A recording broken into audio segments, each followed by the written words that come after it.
Hi, I'm a mess, and yes, I need to be put on pause. Hey everybody, welcome to my channel. I'm Raphael, and I'm here to review part 2 of the reunion to the Real Housewives who don't understand but pretend to understand so they don't get in trouble of Beverly Hills. We start the second part of the reunion right where we left off with Garcelle telling the TV monitor to leave her alone, to stop posting about her online, that she just wants to be done with it. The TV screen, and she goes on to tell Garcelle, well, I don't really like that you've been calling me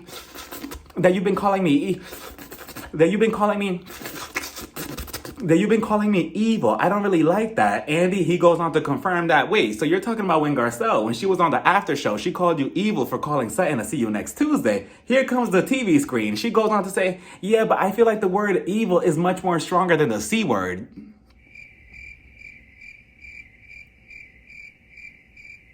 And I'm thinking, okay, let's go back a couple of episodes ago to Garcelle's birthday party. What did you just tell Sutton to her face? You want a new villain? Well, here I am. So you're okay with labeling yourself a villain who are typically known for being evil, but the word evil is where we cross the line. Interesting. On top of that, if the C word was so much worse than evil, you wouldn't have to be censoring it. You would just say the word out loud. Instead, you'll be censoring the word evil and saying, oh, I don't really like being called the E word. So it's just like, Diana, you're not really making sense. Andy, he made a good point, and his only good point in this part of the reunion, because he goes on to say, yeah, I don't really agree with that. I actually think that the C word is much more damaging. But okay, so then Larsa Pippen, she jumps in the conversation and she's like, yeah, I really do think that the word evil is, much more severe, because the C word, I call myself the C word, and I'm like, well, that's a given. So then Erica Jane, she jumps in it as well, trying to defend Diana and Larsa Pippen, and she's like, I don't really understand what the hype is over the C word. I think that the word evil is much worse. And I'm like, Erica, if I was you, the only C word that I'll be concerned with is the word crimes that you're being investigated for, allegedly. So if I was you, I'll just sit there and be quiet. Dorit, she also goes on to join in, and she agrees that the C word is harmless. And I'm thinking, well, it's Dorit. I don't really think that she even knows what the C word is. In her head, it probably stands for chic. So I can't really even take her serious. So then the computer screen starts throwing a tantrum, and she's like, first you call me a motherfucker, then you call me soulless, and now you're calling me evil. Garcelle, she was quick to correct her. She was like, no, I called you evil. I didn't call you anything else. That was all Sutton. So then Andy was like, Sutton, do you have anything to say to this angry computer screen? Sutton is just like, well, no, not really, because me and you, Diana, we know that our friendship is non-existent. We know where we stand, and Sutton, she is much better than I am, because if I was her, I would have been like, Andy, I don't got shit to say to her. Get this computer screen out of my space. Somebody disconnect the TV. Bring out Kathy Hilton. Come on, let's get going to the next segment. So then, what's her name? Diana, she continues on, and she brings it back to Garcelle. She was just like, I just can't believe what you said, Garcelle. And I'm like, so Sutton was the one addressing you. Like, what? How do we go back to Garcelle? Garcelle was just like, okay, what? So we're going back to me? Like, what's the problem? So then Diana, she goes on to say, well, I just want to say one thing. On my right hand. Oh, wait, is this my right hand? On my right hand. On my right hand, I swear that nobody in this group has said anything to Jax or have sent those bots to Jax. And I'm like, I don't know if you want to put your hands up in the air for that, Diana. If I was you, I'll put my hands down, because Lisa and Erica and you, is looking suspicious, allegedly. But she goes on to say that she has filed a lawsuit or whatever, and she's trying to get to the bottom of this. And I find this so funny, because let's just say allegedly that it was her who sent the bots. She's doing an investigation on herself. Like, wouldn't that be a thing? But then Andy, he goes on to tell her, what do you mean a lawsuit, an investigation? Investigation on who? And then she goes on to say, I'm doing it on somebody called John Doe. And I'm like, who is John Doe? Who is John Doe? Is that the new friend of the show? Like, do they have a diamond for next season? Who is John Doe? I had to Google it. So John Doe is what they call somebody with no name, like an unknown identity. And I'm like, oh, okay, well, I guess it's understandable. And then Erica, she jumps in, and of course she would know about these John Does. She's like, yeah, she has a John Doe. That's who she'll be, filing a lawsuit against. And I'm like, Erica, again, if I was you, I'm just, especially talking about lawsuits, just keep it quiet and keep it cute over there. And then Andy's like, so Garcelle, what do you think about this whole situation, this lawsuit? Garcelle was just like, okay, confetti. She was like, congratulations, you won a cookie? Like, what else? Can we move on to the next segment? Where's Kathy Hilton? And that was that. So I believe that was it with Diana. And I think Andy dismissed her after that. I think Garcelle was just like, I just don't want you talking about me online anymore. Don't post me on social media. That's that. Stop harassing me. Andy was just like, wait, so what exactly has she been talking to you about on social media? Garcelle was just like, I don't really feel like talking about it. And that was that. So then Andy was like, okay, everybody, we could all excuse Diana and disconnect her TV screen. And that was that. And I think that this is going to be probably the last time that we ever see Diana on this show. So let's have a silent moment for her and her tongue. Okay, so anyway, so then Andy, he was just like, okay, we're going to cut to commercial break. We're going to go to lunch. And that was that. So everybody cuts. And again, if I was Crystal, Sutton, and Garcelle, I would have been like, okay, it's lunchtime. I think we have a good hour. Everybody, let's meet in the parking lot. Come on, we're going to have a reunion in the parking lot. Let's put on our sneakers.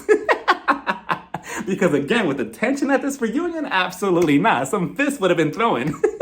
So they all head backstage and we see Lisa and Erica and they're talking about the situation with Garcelle, Jax, and the bots. They're like, yeah, we can't believe that Garcelle will assume that one of us is responsible for those bots when our children are also receiving death threats. And yeah, it's wrong that any of their children and any of the housewives are receiving death threats to begin with. But the only difference is that Jax, not only is he receiving death threats, he's also receiving racist comments. And that's something that neither one of you understand. Lisa, she also goes on to say, I feel like the person who sent these bots, their mission was to divide this group. And I'm like, I'm pretty sure that with or without this person, you, Lisa, and Kyle, and Dorit, and Erica, I'm pretty sure that you're already doing a good job at dividing the group yourself. So let's not try to focus on somebody else. Meanwhile, over in Garcelle's room, she's getting her makeup and hair retouched. Sutton, she comes to join her. Garcelle tells her that she is not going to stop her investigation on who sent these bots over to Jax's Instagram until she finds out who the person is. And I do wonder, is there really a way of her finding out who the person is? I mean, can you imagine if it is allegedly Diana, Erica, or even Lisa, or even Kyle at this point? I mean, yikes, that is going to be a day. But side note, did y'all notice that her hairstylist that was combing her hair, Garcelle, she's sitting in the chair, right? But her hair is already perfect. The ponytail, there's nothing more that you can do to it. But the hairstylist,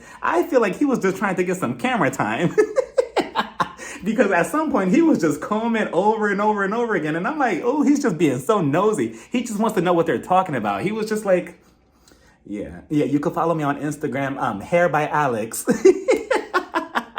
But you know what? I'm not even mad at him because I'll do the same thing. I'll just be in there just doing whatever just to get camera time and to be eavesdropping like, oh, wait, what did you say about Kyle? Say it again. Oh, wait, no, I'm just combing Garcelle's hair.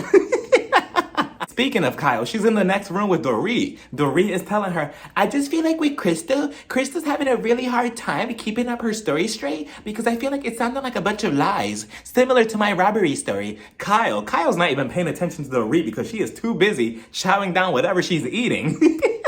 She's looking at Dorit like, yeah, I think that Crystal's lying too. I'm like, damn, Kyle, relax. I'm pretty sure that they give you like a good lengthy break. I mean, unless it's like 15 minutes or something, but whatever she was eating, it looks good. But she goes on to say, yeah, I feel like Crystal is lying. She's lying about this. She can't keep her story straight because she's a liar. She lied on Watch What Happens Live, blah, blah, blah. And I'm like, very interesting. Again, Kyle has all this mouth, this part and last week, but watch next week. All we're going to see her do is, I need to leave here with my sister. Like, my sister and I need to have a better relationship. Everybody heads back on stage and they all start talking about Kyle and her tattoos. And I'm like, so this is what we're doing? This is what we're talking about? Andy, why are we wasting time? Where is Kathy Hilton? But Kyle, she goes on to explain that she got the number 18 tattooed on her shoulder, and I believe it represents all the times that she gaslit Sutton this season. She also got 4 stars tattooed on her ankle, and each one represents one of the housewives that they managed to run off the show. One is for Eileen, the other one is for Lisa Vanderpump, one is for Yolanda, and the other one is for Denise Richards. So I thought that was a cute little callback. So then they started talking about her daughter and her wedding, and I'm like, you know what? I'm going to the bathroom, and I'm going to go make myself a sandwich. So as I'm leaving, I hear Andy, oh, we're going to talk about the affair that everybody keeps alleging between Mauricio and Dorit. And I'm like, wait a minute. So I jump back and I'm like, yes, keep going. So he continues on. He's like, let's talk about the husband. Let's talk about Mauricio and Dorit. Kyle was sitting on that couch, gripping it for her life. She was probably like, yeah, let's talk about these speculations. I don't believe any of these speculations. What do you mean Dorit and Mauricio are having an affair behind my back? I don't believe any of that. Mauricio loves me. I love Dorit. We're all just close friends. See, I'm joking. I don't really believe it. She was trying to play like as if, oh yeah, I don't believe it. They're all rumors, blah, blah, blah. But deep down inside, it was killing her. And she was probably crying on the inside. And somewhere out there, Alison Dubois, she's watching this episode like, yup, I tried to tell her on season 1, you know, he will never emotionally fulfill you. Know that. So then Kyle, she goes on and she's like, oh yeah, I don't believe any of these rumors. They're just rumors. Everybody keeps saying this, that, and the third, and people are just speculating because she kissed his back. But it's nothing. Right? It's nothing. Right, Dorit? Tell him that it's nothing. Again, you know she was gripping that seat like this. So then Dorit, she's sitting there looking all shocked and disgusted, and she was like, I would never. That is so nice chic. Mauricio? No. You know what Andy messed up on is I wish that he would have asked Dorit. You know how Lisa Rinna asked her, were people doing coke in your bathroom? I wish that he would have asked her, Dorit, were people doing Mauricio in your bathroom? But again, they're like, oh yeah, no, it's just rumors. We're all just close friends, blah, blah, blah. Kyle even alluded to, oh yeah, people assume that we're like swapping partners. It's not true. And I'm like, all right, I mean, I didn't hear that, but okay, Kyle, thank you for putting that out there into the atmosphere. So Andy moves the conversation over to Garcelle and her beach house, and she lets us know that it's still a work in process. It's still being built, but she's looking forward to the final outcome. She also lets us know that she bought her first Birkin bag for $13,000, and that is $13,000 way too damn much. For me, I mean, again, for a plain looking bag, I'll give it $13, but not $13,000. I mean, again, I already told y'all time and time again how I feel about those plain looking bags, and I just don't see the hype. Sutton, she goes on to say, oh yeah, we should have gone to Paris to buy over there. And I'm like, no. And of course, Erica Jane just had to add her 2 cents in. And she was like, well, I don't get the hype with the Birkin bags either. I mean, I had a Kelly before and I don't get it. I don't get the hype. It's not really my thing. And I'm like, Erica, if you're broke, just say that. Like, if you had to pay your glam team last week, it's okay. Just say that you had a garage sale, you send it off to the pawn shop, and you had to pay them and your lawyer fees. It's okay. It's fine. We don't have to make up lies now.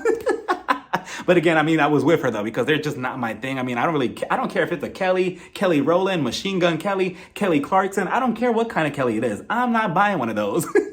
Andy, he brings up her book that she made, and he specifically talks about the passage with Bill Cosby, and he's like, I know you had a run-in with him, so tell me about that. Garcelle, she lets us know that when she had just turned 18, her modeling agency was contacted by Bill Cosby himself. He wanted Garcelle to make an appearance on his hit show, The Cosby Show. So of course, Garcelle, being young and being a fan of him, she was like, oh my God, this is a cool opportunity. Let me do it. So she agreed. He had told her, oh, come to my house and we're gonna practice lines. And it was just both of them. Next thing you know, he gave her a drink. She drank it. She smelled it. Things were a little suspicious. And she was like, yeah, this feels wrong. So next thing you know, she was like, you know what? I'm going to leave. She left the house and she never looked back, and the rest was history. And that's a horrible situation to be in. And I'm glad that Garcelle managed to escape his clutches, because he was a very disgusting person. So then Andy, he moves it over to Erica. And then this is where everything goes completely left. He asked her, so since we're talking about Garcelle's book, why did you feel the need to throw it in the garbage? Erica, she didn't answer. She stayed quiet. Everybody's quiet. I'm like, what's going on here? Next thing you know, Larsa Pippen. Oh, even this she had to make dramatic.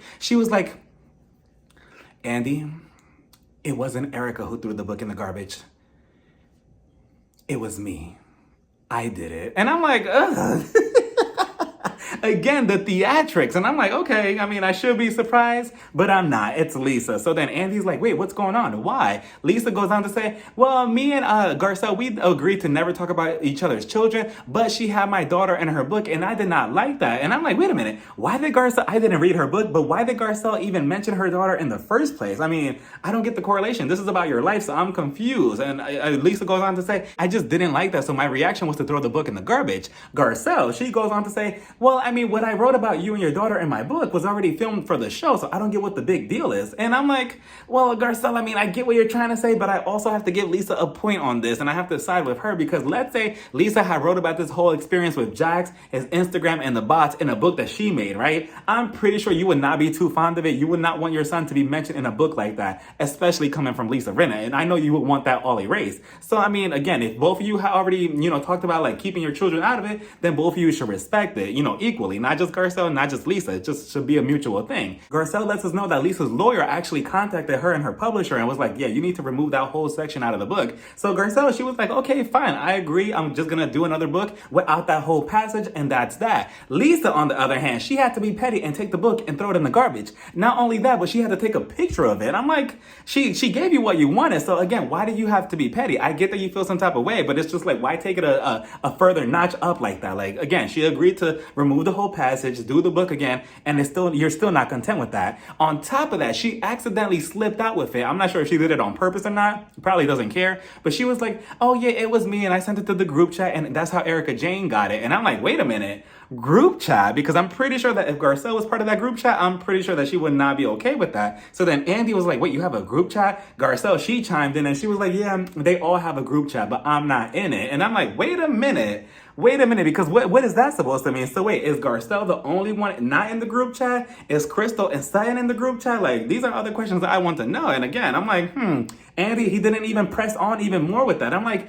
Andy, I was just praising you a little bit at the last part of the reunion that you were doing a good job on your questioning. And then here you go, just a complete downfall because he just skids over that whole situation. And I'm like, you have her right there. Ask her about this group chat and why Garcelle isn't in it. Again, we're all supposed to be friends and we're supposed to be a cast. Like, what is going on? But so Erica explains that's how she got the picture of the book in the garbage through Lisa in the group chat that they personally have. I'm not sure who's involved in this group chat, but obviously Garcelle's not in it. She goes on to say, yeah, that the only reason why she posted that picture up with the book in the garbage with the Oscar the Grouch in it. And I'm like, Oscar the Grouch? Now, why is he in it? You know, he's somewhere on Sesame Street. Like, now, why am I in this? I didn't even do anything.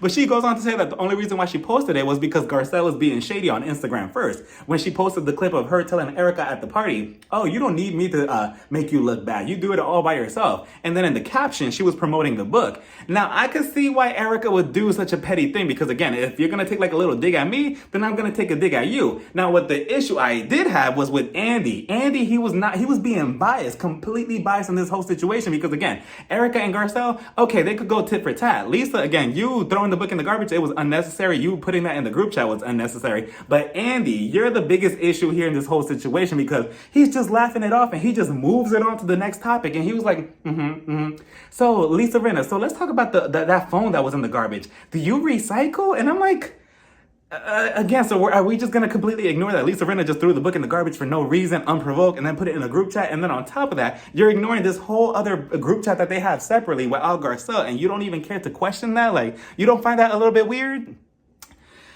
Oh, Andy, but then again, it's Andy, and I don't really expect too much of him. If anything, we need a new host. I've been saying this forever. We need a new host because Andy is just too biased. I mean, he just looked like he was thirsting at the mouth towards Lisa and Erica. He was just like, oh, you have an old phone from the 1980s? It's so funny. Is it Harry Hamlin? It's so funny. Give me a high five. Let's take a selfie. Like, he might as well just gave them a hug right then and there. Garcelle, she's just looking to the side like, are you serious? And again, it's almost like watching your boss, go after somebody who just finished picking on you and he's like praising them and stuff. And you're just supposed to sit there like, well, I can't really say much because he's technically my boss. And I just did not like that. Andy, if you're going to be a host, you have to be unbiased and you have to ask all the right questions. Don't just smile and giggle in your favorites' faces just because, they bring in the ratings or whatever. You also have to be equal to everybody. And it just seems like Andy is not. But he has shown this time and time again through every single Housewives city. But then Andy announces that they're going to cut to commercial. The cameras go down, and then as soon as they go down, he looks over to Lisa and Erica, and he was like, wow, that was crazy. Like, you really revealed that it was you that threw it in the garbage? Wow, that was so crazy. High five. Wow, that was so badass. And I'm like, Andy, come on now. Again, it was already one thing that you were already being biased, but now you're continuing putting your foot on the pedal by continuing this trash-ass behavior, and you're supposed to be the boss? Like, again, it's just like, what's the point of you always saying, oh, Lisa Rinna, your behavior on social media, your behavior this, down the third, if you don't really care deep down inside, if you know deep down inside, it's going to get you all excited and stuff. Like, ugh. And then Garcelle, poor Garcelle, she was just standing to the side. She was just sitting there. Did y'all see the look in her face? Like, she looked like she was about to cry. She was just like, And her eyes were so glossy. You could tell that she was like fighting back tears. I'm not sure, again, if that was like what we were watching, but it was just so heartbreaking to watch. And I don't like to see her go through that every other season or every other episode with this woman. Again, it's just like going into a hostile environment at a job, because technically this is a job, and seeing your boss side with somebody who was just picking on you. And that's not cool, Andy, because you're supposed to be a host. You're supposed to be unbiased, and you're supposed to hold everybody to the fire. Not like, oh yeah, I'm just gonna, hold Erica and Lisa to the fire for like 5 seconds while the cameras are on. But then deep down inside, I really am loving everything that they're doing. And again, Erica was just like, oh yeah, like I only posted it because, I was getting this, that, and the third, and it was just becoming too much. And Lisa was like, oh yeah, you were getting so many comments. Oh, you're such a badass. Ha ha ha. And again, all three of them were just laughing and having a good time about that, while Garcelle was just sitting there heartbroken. Like, it was just very, very sad to see. And again,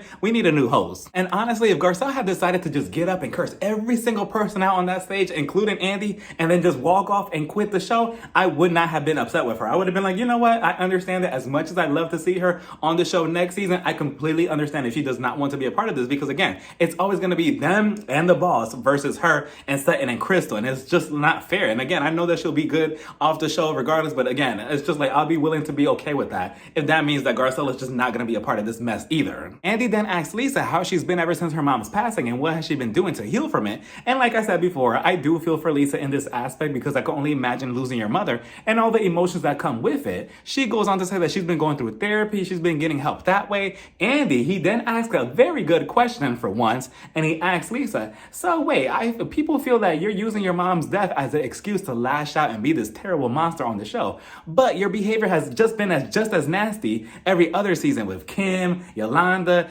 Lisa Vanderpump, basically everybody who has ever came onto the show. So I mean, what's your excuse then? Lisa, all of a sudden, as if she forgot everything that she said this entire season, she was like, well, I'm not going to use my mom's death as a scapegoat. I'm not using that as an excuse. Right now, it's just a very confusing time in my life. And I'm like, oh, BS, Lisa, because just a second ago, a couple of episodes ago at the party, you told everybody, it's okay for me to be aggressive. I'm going to be aggressive and I don't care, blah, blah, blah. I'm going through a lot of emotions right now because of everything going on with my mom, blah, blah, blah. So it's okay for me to express myself this way. Was that not you?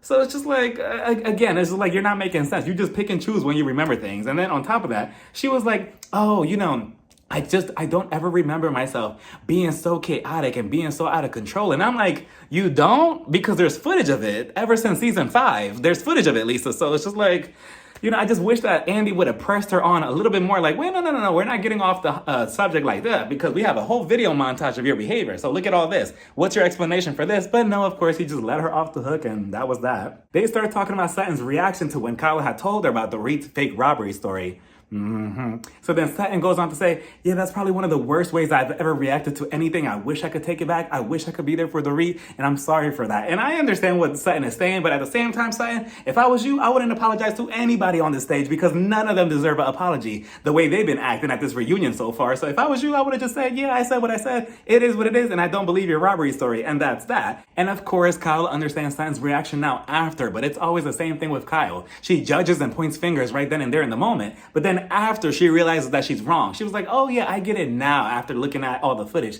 and seeing everything that you've gone through with your dad. I get where you're coming from now. And I'm like, yeah, whatever. So then Andy, he's like, so Kyle, let's go back to at Garcelle's party when you were grabbing onto Sutton and you were shaking her like a rag doll. Let's go back to that. So, once upon a time ago, it was you versus Brandy, and you didn't like it when Brandy flung you around like a rag doll too. And then they played a little flashback, and Kyle, woo!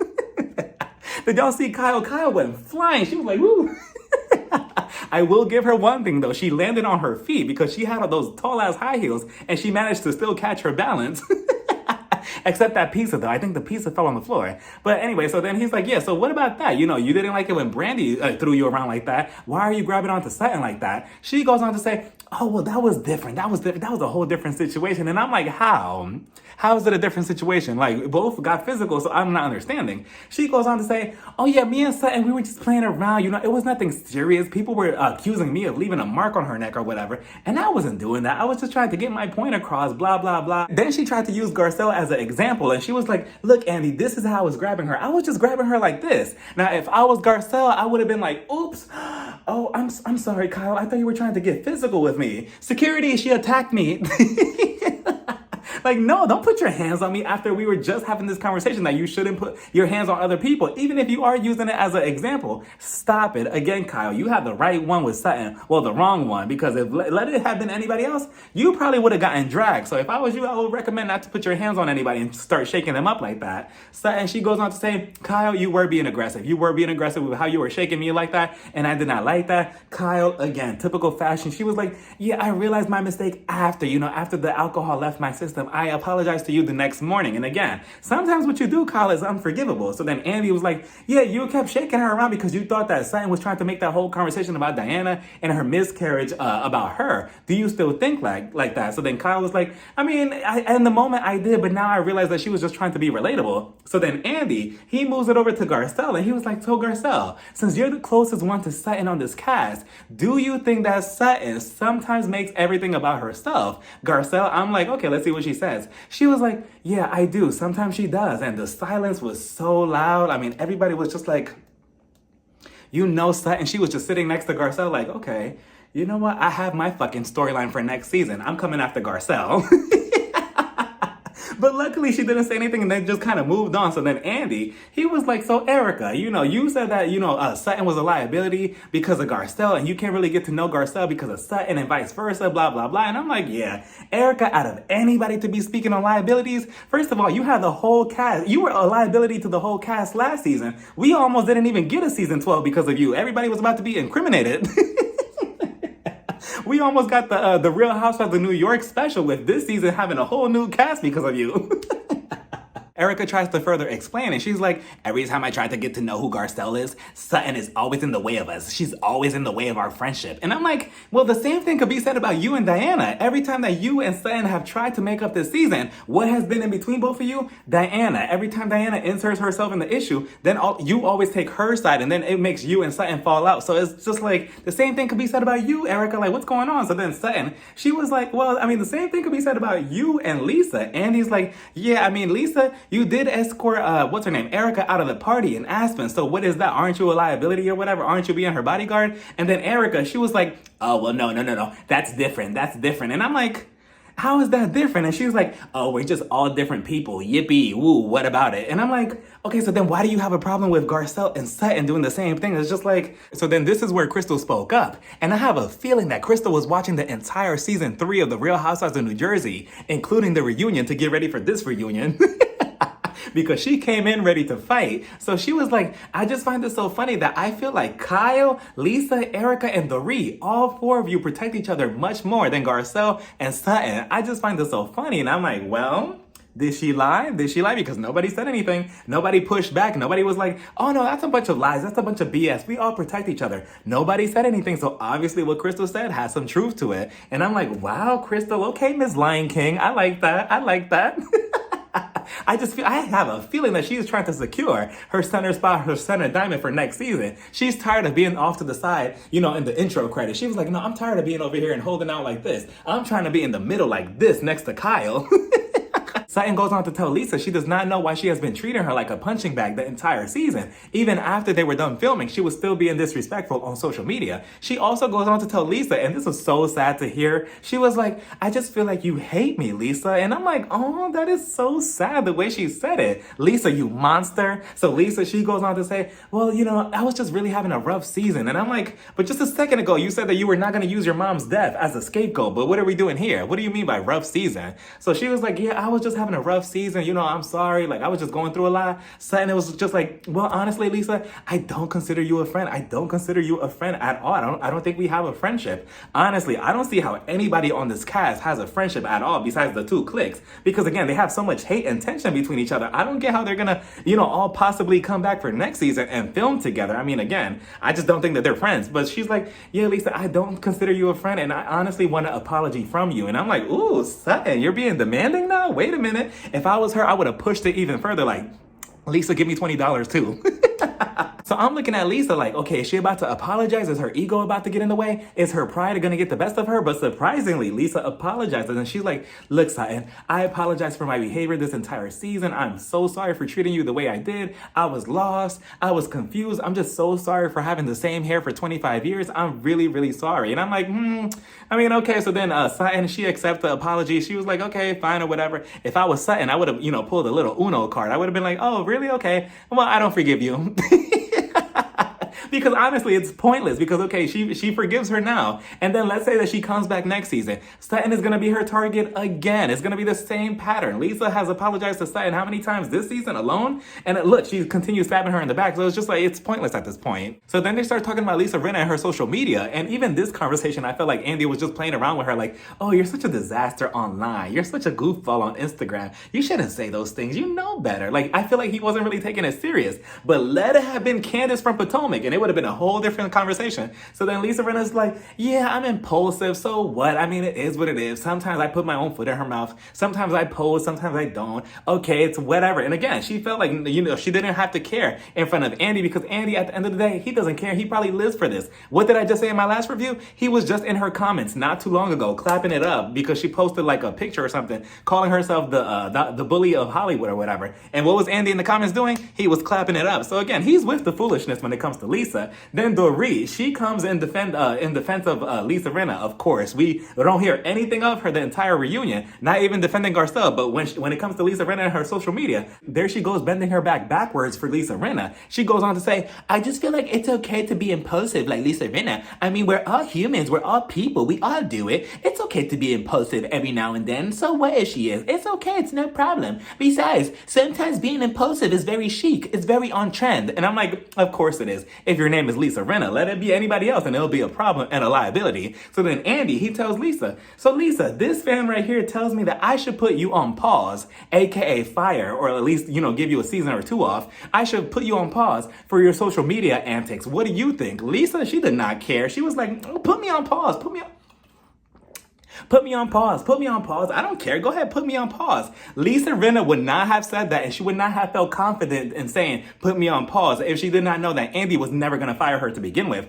That's why she felt so bold to say that, because let it have been Candace who said, oh, put me on pause in front of Andy, he would have fired her right then and there. But of course, because of Lisa Rinna, Andy's going to be like, oh, you're just joking. I'm not going to put you on pause. I'm going to put you on play, actually. And that's that. But I would have fired Lisa Rinna right then and there for even testing me and thinking that she was bold enough to tell me, put me on pause. I don't care. Oh, you're that confident and you're that secure in yourself that you're going to come back next season? Let me prove you otherwise. You're fired. Give me back your diamond. Kamora Lee Simmons, you're next. I would have had 3 new housewives by tomorrow. But of course, it's Andy, and I'm not sure if he's going to do anything about that. So he tells Lisa, so let's talk about that post that you made about Garcelle. You said that whoever goes against her is automatically labeled as racist. Lisa's like, yeah, I still believe that, and I wish that Andy would have pulled up the other post about her mentioning the Housewives of Dubai. I forgot what she said, like, oh, if you don't want to watch our show, go watch that show over there, the Housewives of Dubai. I wish that he would have, questioned her on that. And I did not like that Garcelle had to be the voice of reasoning again, because it's not fair to her coming onto the show as their teacher, basically, like, oh, this is right, this is wrong, this is racist, this is not. They're all like 50 and up. They're all grown. They could do the research themselves without Garcelle having to tell them every 5 seconds. That could get emotionally exhausting. And again, they have the resources. They could go to the library. They could open up a book. They could open up their phone. They could do their own research, again, without having Garcelle down their throats every 5 seconds for them doing something stupid. Garcelle goes on to explain to her that the things that she says or posts could sometimes be seen as a microaggression or have racist undertones to it, similar to her situation with Kyle and that whole charity event. Another example will be Erica Jane at Garcelle's birthday party when she referred to, I believe, her son's wife as a baby mama. That right there could seem a little suspicious. Why is she using that term, baby mama? So then Crystal, she speaks up and she was like, that's exactly what I was trying to explain to everybody that I felt with Sutton all along. And I'm like, okay, yeah, like I understand it now. Kyle, she had the nerve and the audacity to tell Crystal, no, you really need to stop, Crystal. No, you really need to stop. And I'm like, Kyle, did you not just hear anything that came out of Garcelle's mouth a second ago? She's literally right next to you. She was telling all of this to Lisa, yet here you are jumping on this Asian woman's mouth, trying to invalidate her experience and her feelings by telling her to stop. And I'm like, but luckily for Crystal was not playing. Crystal fired back. She was like, no, you need to stop. You need to stop. And I just wish that she would have just added the bitch at the end. Like, no, you need to stop, bitch. Because Kyle has been trying it this entire season and this entire reunion, but she is really just crossing the line now. And I'm like, Kathy Hilton, where are you? And where is this Uber that you're inside? We need you. Because your sister is out of control. So then they start going back and forth. Kyle is like, no, stop. You're talking about these dark comments. They don't exist. They don't exist. It's all in your head. I don't know what you're talking about. And again, they're both on two different pages because Crystal, she's arguing about, her experience with Sutton and that conversation that she had with her. As for Kyle, she's talking about these dark comments that Crystal referred to Sutton about supposedly saying. So again, they're both arguing about two completely different things. But I'm still on Team Crystal because again, Kyle, you're trying to invalidate her feelings. But again, this has nothing to do with you. Crystal was just like, you know what, Kyle? You're never gonna get it. You're never gonna get it. Never gonna get it. Like in Vogue, like you're never gonna get it. So then she was like, you're never gonna get it. This is all you. You really need to stop. So then Kyle, she kept going back and forth. She was like, no, I do get it. Kyle, you don't get it. Like you really don't understand it. Because if you did get it, you wouldn't have never called her out in the first place. So then Crystal pulled out her Uno card. She was like, you know what? If I'm not gonna be back next season, I'm just going out guns blazing. So she was like, let me pull it out. You know what? Let me throw this at you. You know what? You really don't understand it. You only say that you understand it because you don't want to get in trouble. Ooh. I'm like, damn, Crystal, the power of the Lion King came out of her. Kyle, she had nothing to say. She was like, no, I do understand it. No, we need to talk about this. She had nothing to say to the point where Andy, he had to interfere. And he was like, okay. Both of you are talking about two different things. And I feel like he kind of was siding on Kyle's side. Like, Crystal, I don't know what you're talking about, but I'm Team Kyle. And I'm like, of course. But, the conversation was left at that. And, Kyle just, then Andy, he was like, okay, we're about to take another break. And then Kathy Hilton is going to come in. And I'm like, uh-oh. So then meanwhile, we see Lisa Rinna, a.k.a. Larsa Pippen. She starts shaking and stuff. Meanwhile, we see Kathy's Uber. It finally pulls up after making so many detours. And she, they have this dramatic music like dun, dun, dun, dun, dun, dun, dun, dun, dun. And then boom, she comes out and it's like, ew. And they play this goofy music for her coming out. She has on this onesie pajama or whatever. She has on some slippers. Her hair's in a bun. Her tequila is in her hand. Her bag is on her hand. And she was like, hey, everybody. Okay, so where's this reunion? Like, what's going on? Then everybody else on stage, they all get up. Lisa Rinna, she's just pacing back and forth. She doesn't know what to do. She was like, okay, all I have to do is just tell the truth. All I have to do is just remember my lines to Kathy, okay? Okay. So we went back to the house. She started, screaming. I went into my room. I need to remember the script word for word, okay? Oh my God, I hope I'm back on next season. I hope that Andy wasn't, I hope he didn't take what I said serious about putting me on pause. I was just joking. And then Kyle is sitting there in her seat and she is just shitting in her dress. She's telling Andy, so wait, Kathy's coming. Where is she gonna sit? Andy's like, he's gonna sit right next to you. And she was like, oh man. I'm like, what's wrong now, Kyle? You had all this mouth and all this fire the entire reunion. But now that your sister's coming, you're trembling? I'm not going to feel any type of sympathy the second that she starts crying next week. Because obviously, look at all the hell that she's been causing at this reunion and all that mouth that she's been having. So it's just like, no, let's see what you do against your sister. But that was that. We shall see how Kathy, handles this whole situation with Lisa Rinna, and we shall see how this reunion plays out. Did y'all also see the clips of BravoCon this past weekend about Erica Jane and what she said at Dorit and PK? Somebody had asked her, oh, who do you think is the next Bravo celebrity couple to, break up? Erica, she was like, I think it's going to be Dorit and PK. And then they started exchanging words online. I don't know. Do y'all think it's a storyline? Do y'all not? I'm not sure. But also, I wanted to give my small review, side note, spoiler alert for anybody who did not see the movie Halloween. I'm going to say something about it now. Kyle Richards was only in the movie for literally like maybe 3 minutes. She never had one scene with Michael Myers the entire movie. And I'm like, what was the point of her promoting this movie and her making it seem like she was going to be like this huge role in the movie? She had a bigger role in the last movie than this one. This one, she was a bartender. And I believe she was like a psychic lady or something. And I'm like, okay, other than that, her look though in the movie, she looked so good in the actual movie. Like she had on like black lipstick, these bangs, long hair. She looked really, really good. But other than that, she was only in the movie for like 2 seconds. I looked around and I'm like, where's Kyle? But anyways, let me know what you all thought about part 2 of this reunion down in the comments. And I will see you all in the final and third part of of the Beverly Hills reunion. Bye.